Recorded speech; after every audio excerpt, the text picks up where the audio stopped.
I'm starting recording right now. So go ahead and start. I'll edit all this out. So Okay. here you go. Welcome to the Team Up for Local Foods Put Our State on Your Plate Recipe Challenge. I am Barb Depew with the Child Nutrition and Wellness Department. As a Farm to Plate Director here in our state, I want to work with you to team up for our Local Foods Recipe Challenge. This is a way to further this initiative in our schools. Serving local foods in school nutrition programs and learning about the impact of food on health and central components of the Kansas Farm to Plate initiatives. Learning about foods through Farm to Plate initiatives empowers students to make informed food choices and teaches respect for the environment. Obtaining foods locally also satisfies the desire to have fresh, minimally processed products on the plate. The heightened interest in natural fresh foods has also motivated culinary creativity on the Food Show Network in vocational culinary programs and in school nutrition programs. We know that you have ideas about the foods you eat, and we want to hear those ideas. Here is your opportunity to tap into culinary creativity and share your ideas in the Team Up for the Local Foods Recipe Challenge. In this challenge, the Department of Education is encouraging family and consumer science educators, students, and school nutrition program professionals to team up with local farmers and producers to develop school meal recipes using local foods. We are building on the success of the past Smart Snacks Recipe Challenge when over 400 students from large schools, small schools, private schools, high schools, and middle schools shared their Smart Snack recipes. The Kansas Department of Education Team Up for Local Foods Recipe Challenge will operate in a similar manner with a focus on using locally available foods in the recipe development. The Team Up for Local Foods Recipe Challenge can be applied as an educational class activity as part of the Family, Career, and Community Leaders of America FCCLA project, or as an integrated part of a family and consumer science or culinary curriculum. Educators using the challenge as part of a class curriculum would assign a point value to the challenge and determine a class grade accordingly. Gayla Randall with our department is here to share some of the ways to incorporate some of these ideas. Thank you, Barb. It's been a real pleasure to work on this challenge the last few years, and in particular this year as we look at working with our community providers of food locally. As the program consultant for Family Consumer Sciences, I'm going to share with you some ideas in which this challenge could be utilized in your classrooms. First, looking at it as a class activity, this brings real-world, authentic application to the classroom content. Not only will students be able to apply what you've learned in a real-world manner, they'll also build skills that are linked under the title Employability Skills, which would include cooperative learning, creativity, communication, problem solving, and much more. As an FCCLA project, this particular challenge could fit very nicely into the Food Innovations competitive event. It could also be a project within the Student Body National Program. And of course, FCCLA is always looking for ways to engage with community members and leaders in different manners. As a classroom curriculum activity or event, this fits very nicely with several classes already in existence. Our nutrition and wellness class has a strong component related to bringing more nutritional recipes and foods into the world of the student. Our food science courses offer opportunities for students to learn how ingredients work together in a scientific way. And of course, our culinary arts and our food preparation labs also can bring a connection to the students through this challenge. Lastly, this would be a great way to promote the concepts related to some food-related careers, especially those related to food development, such as food scientist, food or recipe developer, nutrition educator, and dietitian. This sounds like an exciting opportunity. Thank you, Gayla. We want to encourage you first to get your team together. For our challenge, we encourage you to work together in a collaborative effort with the goal of bringing more local foods into your school nutrition programs. To be eligible, each team participating in the recipe challenge must include a family consumer science educator, a school nutrition program professional, one or more students, and a local farmer or producer. Schools may have more than one team participating in the challenge, and different teams within the school setting may share the same family and consumer science educator, school nutrition program professional, and local producer. Teams can include a community volunteer, parent, guardian, or grandparent as an option if desired. To find a local farmer or producer that is willing to collaborate on these team efforts, think about the team members that you may already have that have connections to local producers. For example, the school nutrition program professional in this group may already be working with a provider of local products or may have access to a list of local producers. Check in with any local producers at farmers markets to determine if there is interest in becoming part of the recipe challenge team. To find a farmers market near you, you can search online at either the Kansas Farmers Market Directory or the National Farmers Market Directory. You can actually use also a local source such as a school or community garden. The Kansas Rural Center does work with our Kansas farmers and ranchers, and they may be able to connect the group with a local producer as a team member.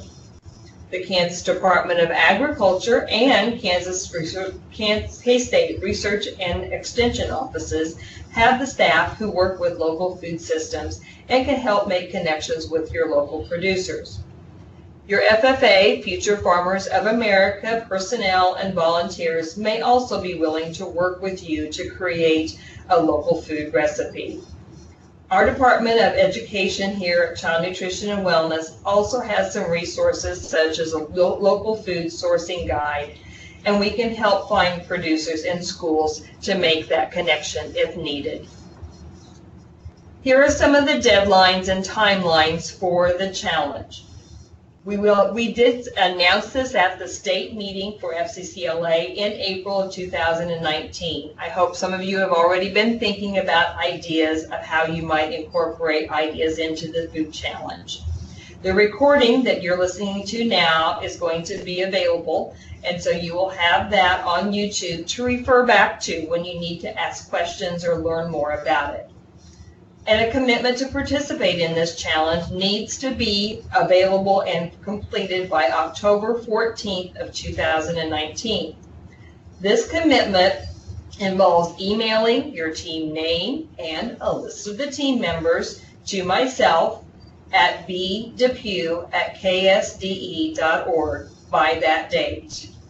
I will acknowledge receipt of your commitment, and I will also return an email with the forms that you need to complete the challenge. You'll see a preview of these forms in a few slides in the future.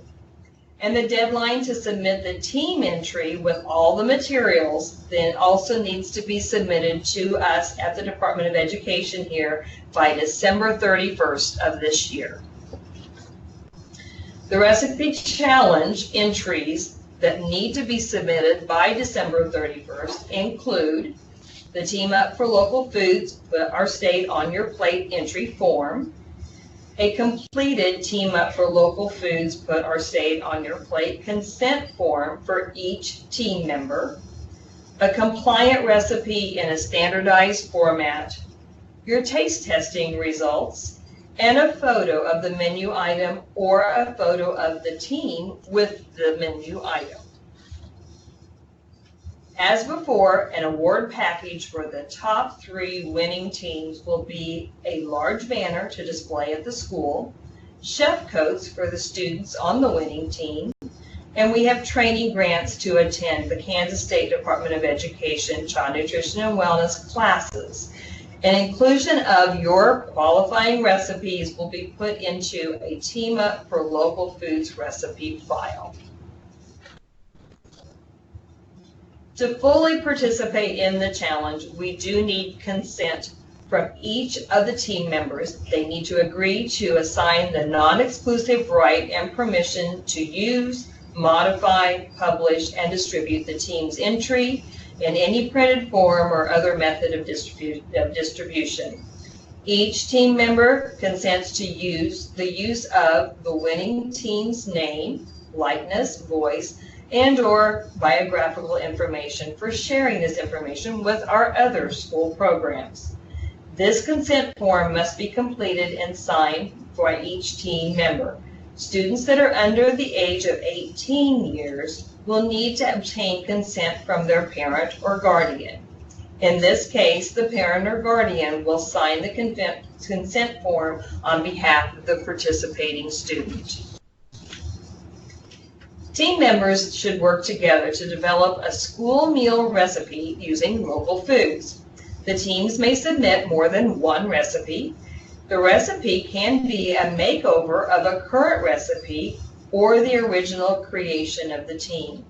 The recipe must include one or more components of a school meal, as identified on the Healthy Kansas plate. It's not required for all the ingredients in the recipe to be locally available, just the key ingredient or ingredients. Our Healthy Kansas plate components are fruits, vegetables, grains, proteins, and dairy in the form of milk. Local products can be those obtained from a local farmer or producer. Local foods can include those that are purchased even from a grocery store, a farmer's market, or a distributor who works with the local producers. And your local products can include produce that is grown on site in the classroom, in a container garden, or from a school or community garden. The term local has no requirement for the foods to be grown or raised within a certain area or distance. Local can refer to foods grown or raised in the community, within the state, or within a region. Each sponsor creates the definition of local as it applies to their particular needs and goals of their recipe and products. Local agricultural products can also include a meat, poultry, fish, egg, dairy food, fresh produce, grains, and some processed products. So there are a lot of options for things that you might consider in your recipes. In meats, poultry, and fish, these products must be slaughtered and processed in a fully licensed or inspected facility. The product must be labeled and include a declaration of the contents, the date of processing, and inspection information. If using fresh shell eggs, they have to be fresh, whole, clean, and meet the grade B quality standards. They can be obtained locally from a licensed facility that is either inspected or applies the egg stamp purchased from the Kansas Department of Agriculture. Liquid milk must be grade A and pasteurized. Other products that are dairy, such as cheese and yogurts, may also be used using processed or pasteurized milk. The fresh fruits and vegetables, they must be grown using good agricultural practices.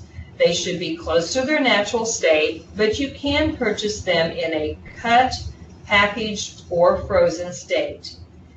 Canned fruits and vegetables, jams, jellies, and honey, however, are not permitted as local purchases. Local grains can be those grown and or milled in Kansas and the surrounding regions. We have grain products that you can use, such as flour, tortillas, breads, pizza crust, and these are all readily available as a local food item. Processed local products, even such as barbecue sauce, salsas, spices, and meat snack sticks, can also be included in recipe development with the proper labeling and nutrition information on the product. Recipes can be for menu items served at either breakfast or lunch for our recipe challenge. The breakfast or lunch menu items must meet the nutritional requirements for calories, sodium, fat, and sugar for each grade level that they're planned for.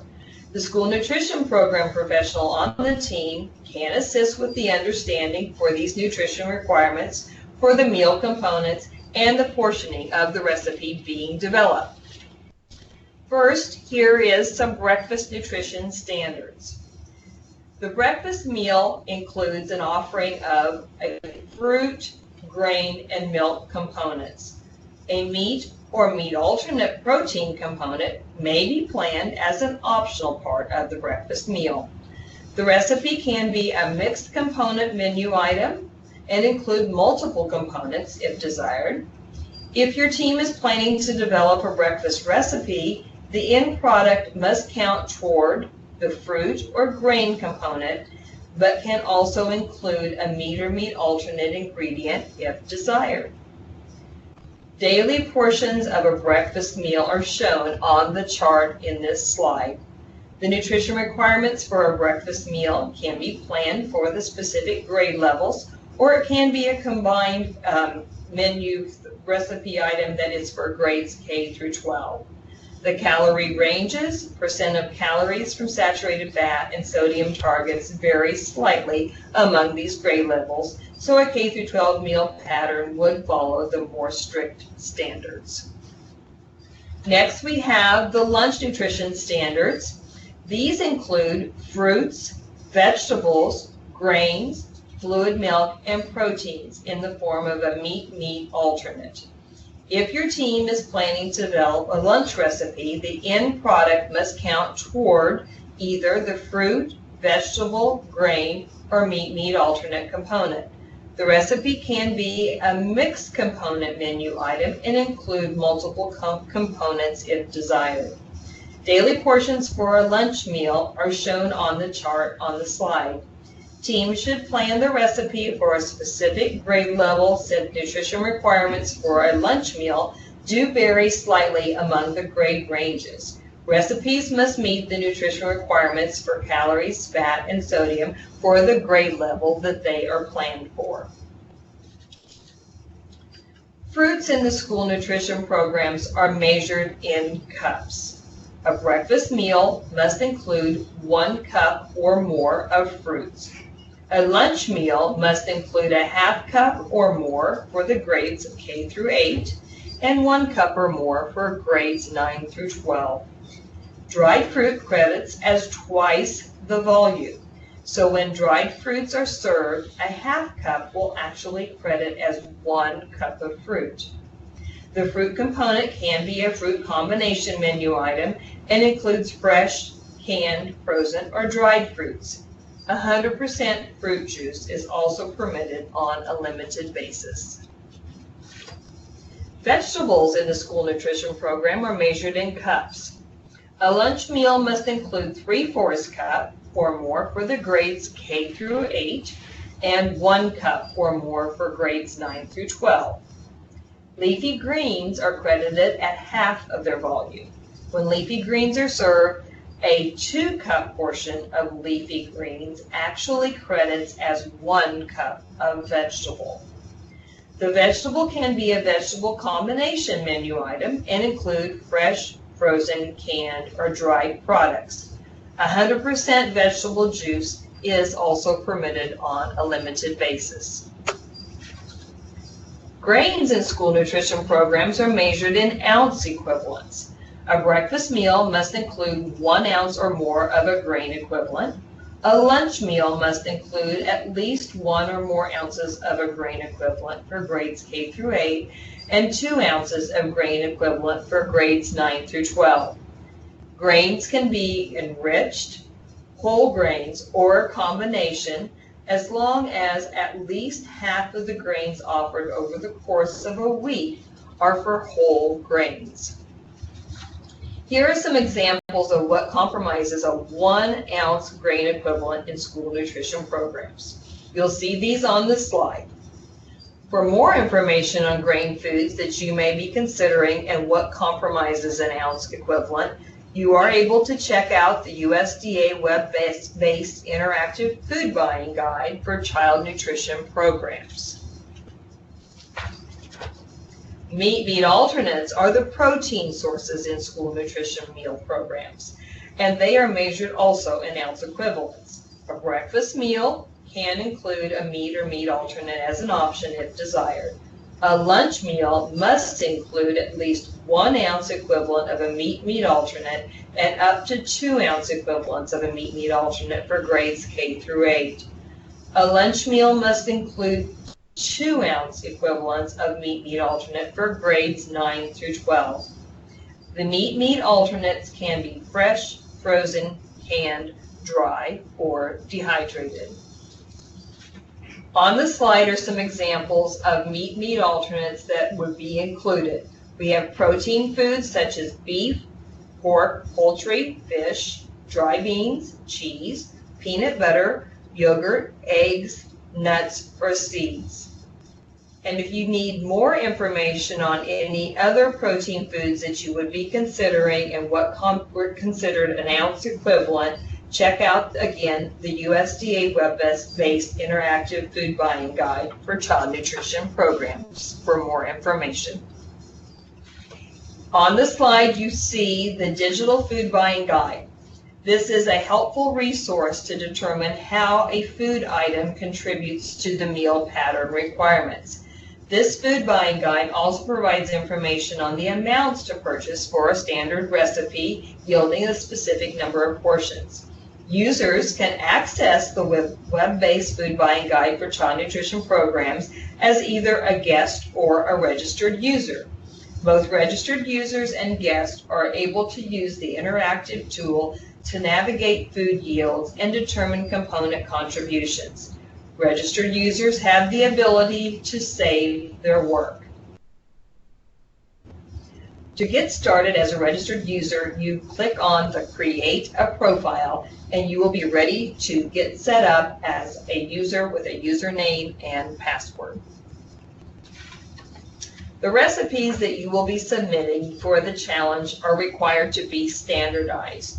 A standardized recipe must include the items that are listed on the slide as a list of ingredients, standard weights and volume measures, preparation instructions, pan size, cooking time and temperature, the number of servings, and the serving portion size. In our school nutrition programs, a standardized recipe must also include the meal crediting information. This means that the recipe should declare how this menu item will contribute to a meal pattern requirement. Does the menu item contribute toward either fruits, vegetables, grains, and/or protein foods?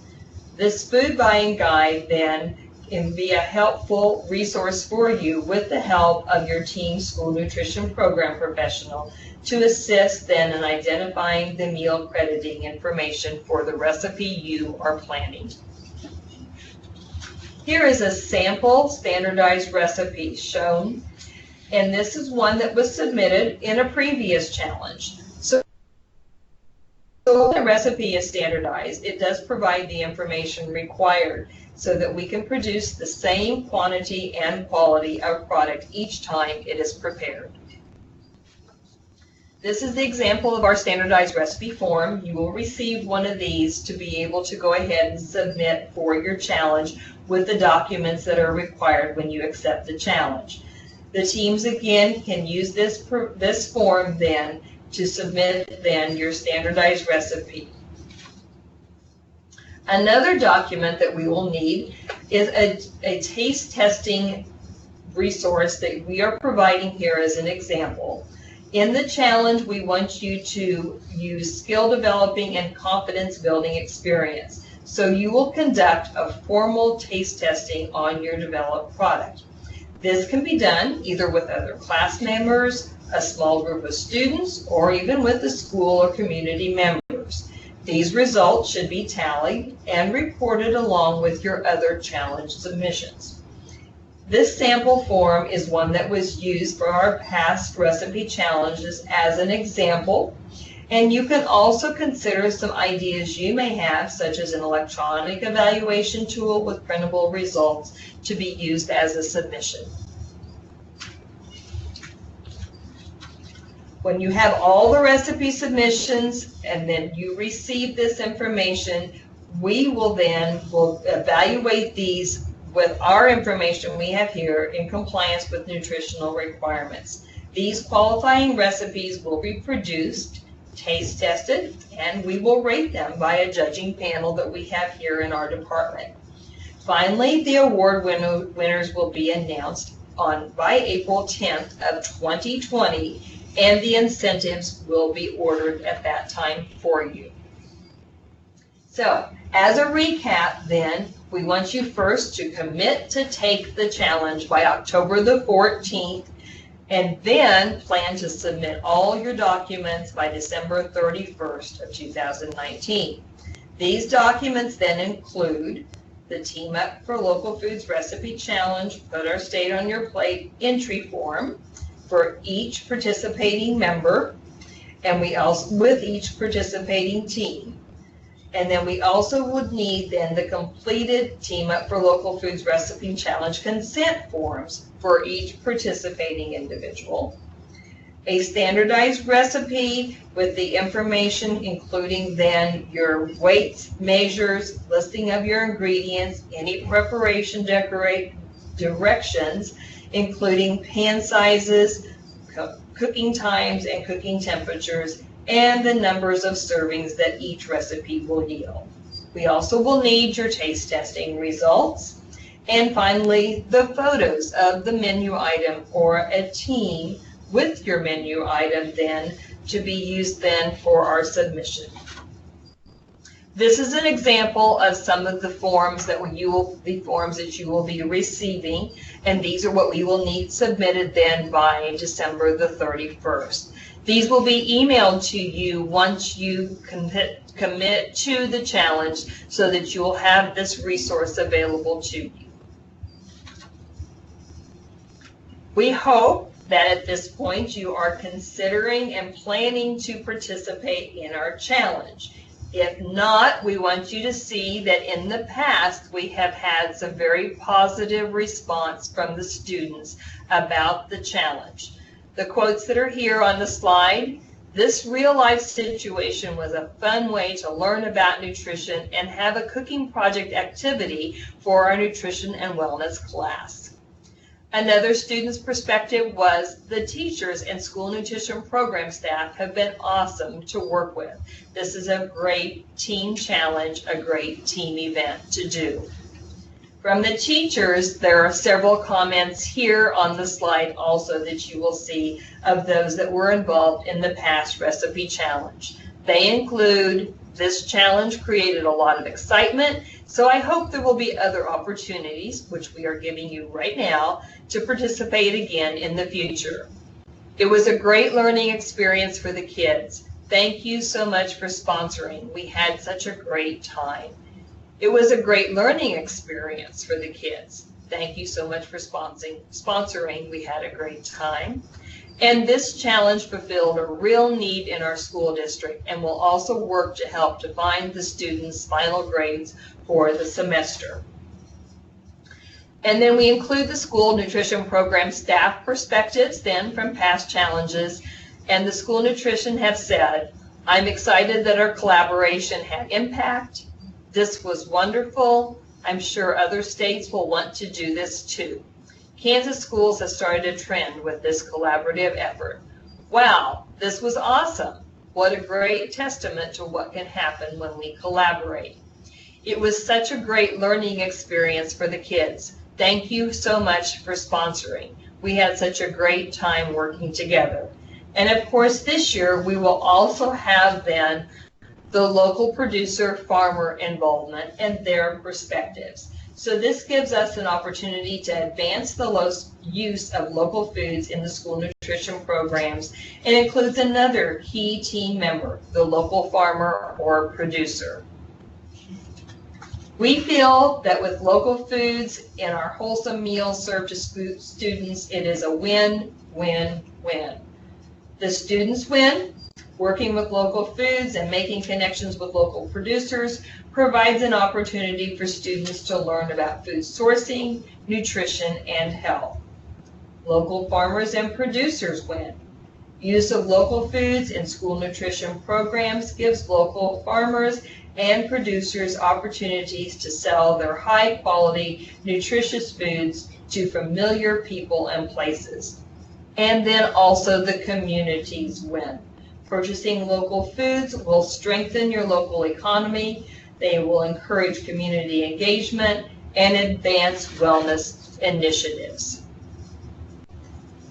We want to encourage any questions that you have about the challenge to be sent to me. You have my email here, bdepew@ksde.org, or my phone number, 785-296-0062.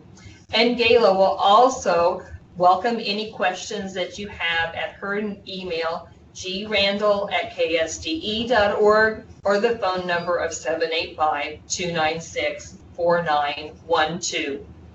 We hope that you will look at this as an opportunity to engage your local economy, your local producers, to add more recipes in your school meal programs that are made from local food products.